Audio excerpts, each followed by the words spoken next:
नमस्कार दोस्तों। आज के इस वीडियो में हम बात करने जा रहे हैं भारत सरकार की बेटियों के भविष्य को सुरक्षित बनाने वाली एक बेहद लोकप्रिय और भरोसेमंद योजना सुकन्या समृद्धि योजना के बारे में। यदि आप अपनी बेटी की पढ़ाई, उच्च शिक्षा या शादी के लिए एक बड़ा फंड तैयार करना चाहते हैं, तो यह योजना आपके लिए एक शानदार विकल्प साबित हो सकती है। इस योजना की खास बात यह है कि आप मात्र 250 रुपये से निवेश शुरू कर सकते हैं और यदि लंबे समय तक नियमित रूप से सही तरीके से निवेश किया जाए तो बेटी के नाम पर लाखों रुपए का मजबूत कॉर्पस तैयार किया जा सकता है। कई मामलों में यह राशि 60 से 70 लाख रुपए या उससे भी अधिक तक पहुंच सकती है। अगर आपके मन में सुकन्या समृद्धि योजना को लेकर कोई भी सवाल है, जैसे खाता कैसे खोलें, कितने पैसे जमा करने होंगे, ब्याज दर क्या है, पैसा कब निकाला जा सकता है, मैच्योरिटी पर कितना फंड मिलेगा या इस योजना के नियम क्या हैं, तो इस वीडियो में हम हर महत्वपूर्ण जानकारी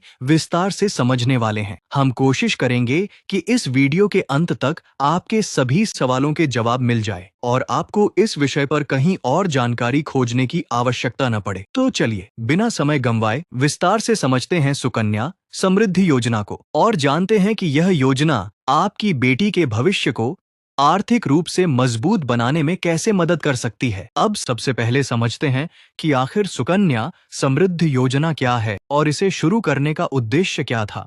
दोस्तों, सुकन्या समृद्धि योजना भारत सरकार द्वारा जनवरी 2015 में शुरू की गई एक विशेष बचत योजना है। इसे बेटी बचाओ बेटी पढ़ाओ अभियान के तहत लॉन्च किया गया था, जिसका मुख्य उद्देश्य बेटियों के भविष्य को आर्थिक रूप से सुरक्षित बनाना है। इस योजना के माध्यम से माता-पिता या अभिभावक अपनी बेटी के नाम पर नियमित रूप से छोटी-छोटी बचत जमा कर सकते हैं। समय के साथ इस जमा राशि पर सरकार द्वारा निर्धारित आकर्षक ब्याज मिलता है, जिससे एक बड़ा फंड तैयार हो जाता है। यह फंड भविष्य में बेटी की उच्च शिक्षा, करियर या विवाह जैसे महत्वपूर्ण खर्चों में काफी मददगार साबित हो सकता है। योजना की सबसे बड़ी खासियत यह है कि इसमें निवेश पूरी तरह सुरक्षित माना जाता है, क्योंकि इसे भारत सरकार का समर्थन प्राप्त है। यही कारण है कि लाखों परिवार अपनी बेटियों के उज्जवल भविष्य के लिए इस योजना पर भरोसा करते हैं। अब आगे हम इस योजना के हर पहलू को विस्तार से समझेंगे। हम जानेंगे कि इस योजना में कौन निवेश कर सकता है, खाता खुलवाने के लिए किन दस्तावेजों की आवश्यकता होती है, न्यूनतम और अधिकतम निवेश कितना किया जा सकता है, कितने वर्षों तक पैसा जमा करना होता है और मैच्योरिटी पर कितनी राशि प्राप्त हो सकती है। साथ ही हम कुछ महत्वपूर्ण परिस्थितियों पर भी चर्चा करेंगे, जैसे कि यदि किसी कारणवश अभिभावक की मृत्यु हो जाए तो खाते का क्या होगा, या दुर्भाग्यवश बेटी के साथ कोई अनहोनी हो जाए तो उस स्थिति में योजना के क्या नियम लागू होते हैं। इसलिए वीडियो को अंत तक जरूर देखें, क्योंकि हम हर जानकारी को आसान भाषा में और उदाहरणों के साथ समझाने वाले हैं, ताकि आपके मन में कोई भी सवाल अधूरा न रह जाए। अब बात करते हैं इस योजना की पात्रता यानी एलिजिबिलिटी की। सबसे पहले यह जानना जरूरी है कि सुकन्या समृद्धि योजना का लाभ कौन उठा सकता है और किन शर्तों को पूरा करना आवश्यक है। दोस्तों, जिस प्रकार आप किसी बैंक में बचत खाता या चालू खाता खुलवाते हैं और उसके लिए आपको पासबुक दी जाती है, उसी तरह सुकन्या समृद्धि योजना में भी सबसे पहले एक खाता खुलवाना होता है। खाता खुलने के बाद आपको इसकी पासबुक प्रदान की जाती है, जिसमें आपके सभी लेन देन और जमा राशि का रिकॉर्ड दर्ज रहता है। यह खाता आप देश के अधिकृत बैंकों या किसी भी पोस्ट ऑफिस में जाकर आसानी से खुलवा सकते हैं। अब सबसे महत्वपूर्ण पात्रता की बात करें तो इस योजना के तहत खाता केवल बेटी के नाम पर ही खोला जा सकता है। बेटों के लिए यह सुविधा उपलब्ध नहीं है। खाता खुलवाने के समय बेटी की आयु 10 वर्ष से कम होनी चाहिए, यानी जन्म के बाद से लेकर 10 वर्ष की आयु पूरी होने से पहले तक किसी भी समय यह खाता खुलवाया जा सकता है। इस योजना का लाभ भारत के सभी नागरिक उठा सकते हैं। धर्म, जाति, वर्ग या समुदाय के आधार पर कोई प्रतिबंध नहीं है। यदि आप भारतीय नागरिक हैं और आपकी बेटी की आयु निर्धारित सीमा के भीतर है, तो आप उसके नाम पर यह खाता खुलवा सकते हैं। जहां तक खातों की संख्या का सवाल है, सामान्य नियम के अनुसार एक परिवार अधिकतम 2 बेटियों के नाम पर सुकन्या समृद्धि खाता खुलवा सकता है। उदाहरण के लिए, यदि किसी परिवार में 2 बेटियां हैं, तो दोनों के नाम पर अलग-अलग खाते खोले जा सकते हैं। हालांकि सरकार ने कुछ विशेष परिस्थितियों के लिए छूट भी दी है। मान लीजिए कि परिवार में पहले एक बेटी का जन्म हुआ और बाद में जुड़वा बेटियों का जन्म हो गया। ऐसी स्थिति में परिवार को तीनों बेटियों के नाम पर सुकन्या समृद्धि खाते खोलने की अनुमति दी जाती है। इसी प्रकार अन्य मान्य विशेष परिस्थितियों में भी अतिरिक्त खाते की अनुमति दी जा सकती है, बशर्ते आवश्यक दस्तावेज प्रस्तुत किए जाए। इस प्रकार यदि आपकी बेटी की आयु 10 वर्ष से कम है और आप उसके भविष्य के लिए सुरक्षित निवेश की शुरुआत करना चाहते हैं, तो सुकन्या समृद्धि योजना आपके लिए एक बेहतरीन विकल्प साबित हो सकती है। अब बात करते हैं खाता खुलवाने के लिए आवश्यक दस्तावेजों और निवेश की सीमा के बारे में। जब आप सुकन्या समृद्धि योजना का खाता खुलवाने के लिए किसी बैंक या पोस्ट ऑफिस में जाते हैं, तो आपको कुछ जरूरी दस्तावेज जमा करने होते हैं। सबसे महत्वपूर्ण दस्तावेज बेटी की पहचान और जन्म तिथि का प्रमाण होता है। यदि बेटी का आधार कार्ड बन चुका है, तो उसकी फोटोकॉपी जमा की जा सकती है। वहीं यदि आधार कार्ड अभी उपलब्ध नहीं है, तो जन्म प्रमाण पत्र, बर्थ सर्टिफिकेट भी पहचान और आयु प्रमाण के रूप में स्वीकार किया जाता है। इसके अलावा माता पिता या कानूनी अभिभावक के पहचान संबंधी दस्तावेज भी जमा करने होते हैं। आमतौर पर पिता, माता या संरक्षक का आधार कार्ड और अन्य आवश्यक केवाईसी दस्तावेज मांगे जा सकते हैं। यदि किसी विशेष परिस्थिति में दादा दादी या अन्य कानूनी अभिभावक संरक्षक हैं, तो वे भी अपने दस्तावेजों के आधार पर खाता खुलवा सकते हैं। खाता खुलने के बाद आपको एक पासबुक प्रदान की जाती है। इस पासबुक में बेटी का नाम, जन्म तिथि, खाता संख्या, अभिभावक का नाम तथा खाते से संबंधित अन्य महत्वपूर्ण जानकारी दर्ज रहती है। भविष्य में जमा और निकासी का पूरा रिकॉर्ड भी इसी पासबुक में अपडेट किया जाता है। अब बात करते हैं निवेश की सीमा की। सुकन्या समृद्धि योजना में निवेश की शुरुआत बहुत छोटी राशि से की जा सकती है। वर्तमान नियमों के अनुसार एक वित्तीय वर्ष में कम से कम 250 रुपये जमा करना आवश्यक है। यदि किसी वर्ष न्यूनतम राशि जमा नहीं की जाती, तो खाता डिफॉल्ट श्रेणी में जा सकता है, जिसे बाद में निर्धारित प्रक्रिया के अनुसार पुनः सक्रिय कराया जा सकता है। वहीं अधिकतम निवेश की बात करें, तो एक वित्तीय वर्ष में कुल मिलाकर 1,50,000 रुपये तक जमा किए जा सकते हैं।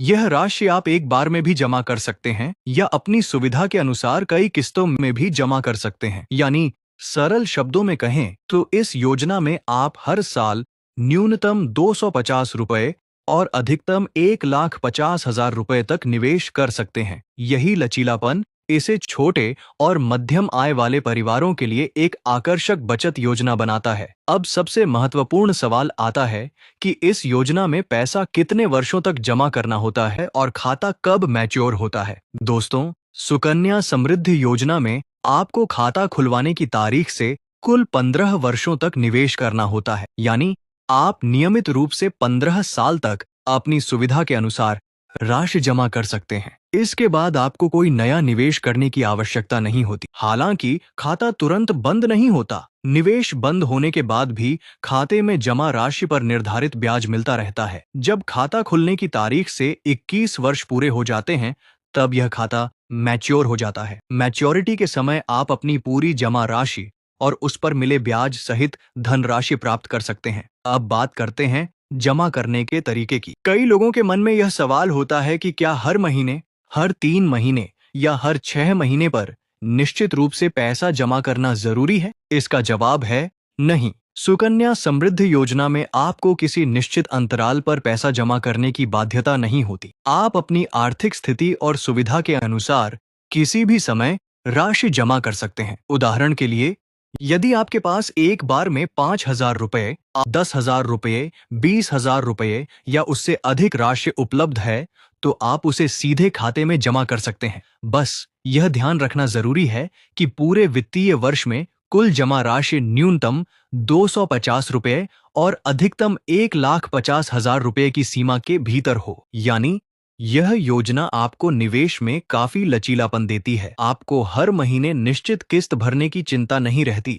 बल्कि आप अपनी बचत के अनुसार कभी भी पैसा जमा कर सकते हैं। लेकिन एक बात का विशेष ध्यान रखें, खाते को सक्रिय बनाए रखने के लिए प्रत्येक वित्तीय वर्ष में कम से कम 250 रुपये जमा करना आवश्यक है। यदि किसी वर्ष यह न्यूनतम राशि जमा नहीं की जाती, तो खाता डिफॉल्ट श्रेणी में चला जाता है। ऐसी स्थिति में घबराने की जरूरत नहीं है। आप निर्धारित प्रक्रिया के अनुसार बकाया राशि और मामूली जुर्माना जमा करके खाते को दोबारा सक्रिय करवा सकते हैं और योजना का लाभ जारी रख सकते हैं। इस प्रकार सुकन्या समृद्धि योजना न केवल सुरक्षित निवेश का अवसर प्रदान करती है, बल्कि जमा करने की सुविधा और लचीलापन भी देती है, जिससे हर वर्ग का परिवार अपनी बेटी के भविष्य के लिए आसानी से बचत कर सकता है। अब आपका सवाल होगा कि इस स्कीम में 1,50,000 रुपए की इन्वेस्टमेंट लिमिट क्यों रखी गई है? तो दोस्तों, सरकार ने ऐसा इसलिए किया है क्योंकि इस योजना में अभी 8.2% सालाना ब्याज मिल रहा है, वह भी पूरी तरह गारंटीड। इसमें किसी प्रकार का कोई रिस्क नहीं होता। जैसा कि आप जानते हैं, सामान्य बचत खाते में काफी कम ब्याज मिलता है। ऐसे में अगर इस योजना में निवेश की कोई लिमिट नहीं होती, तो जिन लोगों के पास बहुत ज्यादा पैसा है, वे इसमें लाखों या करोड़ों रुपये निवेश करना चाहते। हालांकि इस योजना में अमीर लोग भी निवेश कर सकते हैं, लेकिन वे भी एक साल में अधिकतम 1,50,000 रुपए तक ही निवेश कर सकते हैं। यही कारण है कि सरकार ने इस योजना में निवेश की अधिकतम सीमा 1,50,000 रुपए तय की है। चलिए अब बात करते हैं मैच्योरिटी की, यानी आपको पैसा कब मिलेगा और कितना मिलेगा। इसे एक उदाहरण से समझते हैं। दोस्तों, सुकन्या समृद्धि योजना की वर्तमान ब्याज दर 8.2% सालाना है। हम यहाँ आपकी बेटी की उम्र 5 वर्ष मानकर चल रहे हैं। हालांकि अगर आपकी बेटी की उम्र 2 साल, 3 साल, 4 साल या 10 साल से कम है, तो भी नियम वही रहेंगे। मान लीजिए आप अपनी 5 साल की बेटी के भविष्य के लिए वर्ष 2026 में सुकन्या समृद्धि योजना का खाता खुलवाते हैं और उसमें हर साल 20,000 रुपये जमा करते हैं। इस स्थिति में आपको 14 वर्ष तक हर साल 20,000 रुपये जमा करने होंगे। इसके बाद आपको कोई पैसा जमा नहीं करना होगा। फिर आपको 7 साल का इंतजार करना होगा, यानी खाता खुलने के 21 साल पूरे होने पर वर्ष 2047 में यह खाता मैच्योर हो जाएगा और आप पूरा पैसा निकाल सकेंगे। इस उदाहरण में आपने 14 वर्षों तक 20,000 रुपये प्रतिवर्ष जमा किए, यानी आपका कुल निवेश 3 लाख रुपये रहा। इस राशि पर आपको 8.2% सालाना ब्याज मिलता रहेगा। 21 साल पूरे होने पर आपकी जमा राशि पर कुल ब्याज लगभग 6,23,677 रुपये बनता है। अगर इस ब्याज को आपके निवेश के साथ जोड़ दिया जाए तो मैच्योरिटी पर आपको लगभग 9,23,677 रुपये प्राप्त हो सकते हैं। दोस्तों, इस स्कीम के कुछ नेगेटिव पॉइंट भी हैं, जिनके बारे में हम आपको वीडियो में आगे विस्तार से बताने वाले हैं, इसलिए वीडियो को अंत तक जरूर देखें। इसी तरह अगर आप इस स्कीम में 50,000 रुपये प्रतिवर्ष जमा करते हैं तो 14 वर्षों में आपकी कुल इन्वेस्टमेंट 7,50,000 रुपये होगी। 21 साल पूरे होने पर इस निवेश पर आपको लगभग 15,59,193 रुपये का ब्याज मिलेगा। अगर आपकी इन्वेस्टमेंट और ब्याज दोनों को जोड़ दिया जाए तो कुल मैच्योरिटी वैल्यू लगभग 23,09,193 रुपये हो जाती है। वहीं अगर आप 1,50,000 रुपये प्रतिवर्ष 14 साल तक जमा करते हैं तो 21 साल बाद मैच्योरिटी पर आपको लगभग 69,27,578 रुपये की राशि प्राप्त हो सकती है। अब दोस्तों, आपके मन में एक सवाल जरूर आ रहा होगा कि सुकन्या समृद्धि योजना में जो 8.2% का रिटर्न मिल रहा है, क्या वह पूरी तरह गारंटीड है? तो इसका जवाब है हाँ, यह रिटर्न गारंटीड है, लेकिन फिक्स्ड नहीं है। ऐसा इसीलिए क्योंकि इस योजना की ब्याज दर समय समय पर भारत सरकार का वित्त मंत्रालय तय करता है। सरकार हर तिमाही इसकी समीक्षा करती है और जरूरत पड़ने पर ब्याज दर को बढ़ा या घटा सकती है। जब यह योजना शुरू की गई थी तब इसकी ब्याज दर करीब 9% थी। बाद में इसे घटाकर 7.6% किया गया और फिलहाल यह 8.2% चल रही है। इसीलिए एक बात आपको हमेशा ध्यान रखनी चाहिए कि हमने अभी जो मैच्योरिटी अमाउंट आपको बताए हैं वे वर्तमान 8.2% ब्याज दर के आधार पर निकाले गए अनुमानित आंकड़े हैं। भविष्य में अगर ब्याज दर बढ़ती या घटती है तो मैच्योरिटी पर मिलने वाली राशि भी उसी हिसाब से बदल सकती है। अब मान लीजिए कि भविष्य में सरकार ब्याज दर को बढ़ाती है या घटाती है तो उसी के अनुसार आपकी मैच्योरिटी पर मिलने वाली राशि भी कम या ज्यादा हो सकती है। दोस्तों, बहुत से लोग हमसे कमेंट करके यह सवाल पूछते हैं कि अगर किसी बच्ची के पिता ने सुकन्या समृद्धि योजना में खाता खुलवाया हो और कुछ साल तक पैसा जमा करने के बाद उनकी मृत्यु हो जाए तो उस स्थिति में क्या होगा? तो आपको बता दें कि इस योजना में किसी प्रकार का इंश्योरेंस कवर नहीं मिलता। यानी अगर खाते के दौरान पिता की मृत्यु हो जाती है तो सरकार की तरफ से कोई अतिरिक्त बीमा राशि नहीं दी जाती। इसे इस योजना का एक नेगेटिव पॉइंट माना जा सकता है। हालांकि पिता ने खाते में जितनी भी राशि जमा की होगी वह पूरी तरह सुरक्षित रहती है, चाहे वह 10,000 रुपए हो, 20,000 रुपए हो, 1 लाख रुपए हो या उससे ज्यादा। उस राशि को नियमों के अनुसार निकाला जा सकता है। इसके लिए मृत्यु प्रमाण पत्र और आवश्यक दस्तावेज जमा करने होते हैं। अगर परिवार के अन्य सदस्य जैसे माँ, दादा या दादी इस खाते को आगे जारी रखना चाहते हैं तो वे इसे कंटिन्यू रख सकते हैं। वे हर साल कम से कम 250 रुपए या अपनी क्षमता के अनुसार अधिक राशि भी जमा कर सकते हैं।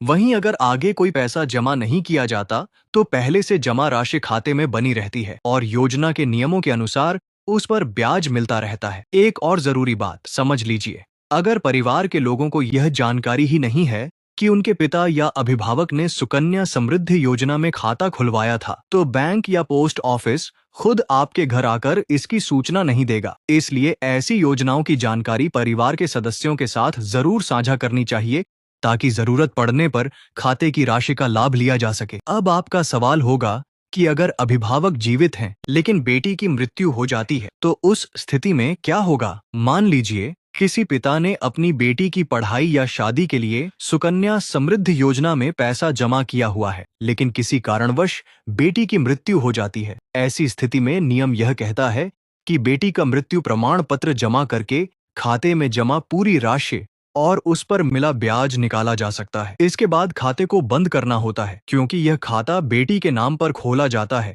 इसलिए बेटी की मृत्यु के बाद इसे आगे जारी नहीं रखा जा सकता। अगर कोई व्यक्ति खाते को जारी रखने की कोशिश करता है तो वह नियमों के अनुसार मान्य नहीं होगा। दोस्तों, इस योजना में एक बात और है जिसे कुछ लोग इसकी कमी मानते हैं। नियमों के अनुसार जब बेटी 18 वर्ष की हो जाती है तो वह खुद इस खाते को संचालित करने की अधिकारी बन जाती है।